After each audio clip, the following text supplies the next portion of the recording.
Dalintis taip pat lengva, kaip užsirišti batų raištelį. Dešinėje viršuje randame nuorodą įkelti daiktą. Vienas pustelėjimas ir mes jau įpusėję. Pirmiausia, užsiregistruokime. Tai trunka vos keletą sekundžių. Įvedame savo elektroninio pašto adresą bei sugalvojame slaptažodį.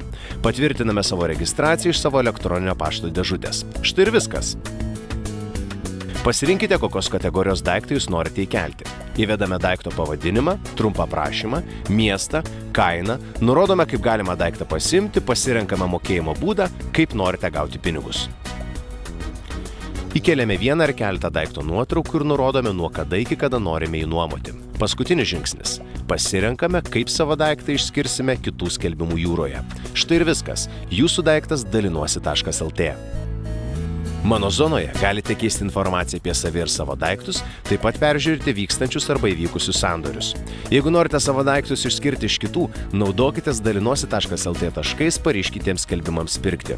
Dalinuosi.lt taškų galite įsigyti trumpąją žinutę arba tiesiog pavedimu. Kai tik kas nors užsigeidžia jūsų daikto, jums atsiunčiami nuomininko kontaktai. Nuomininkas taip pat gauna jūsų kontaktus. Paprasta kaip 2 kartų. Susisiekite, susitinkate ir saugumo vardan greitai užpildote paruoštą nuomos sutartį. Sandėris baigtas ir jūsų piniginė ką tik papilnio nieko neveikiant, o kitas žmogus sutaupė išsinuomojęs daiktą iš jūsų.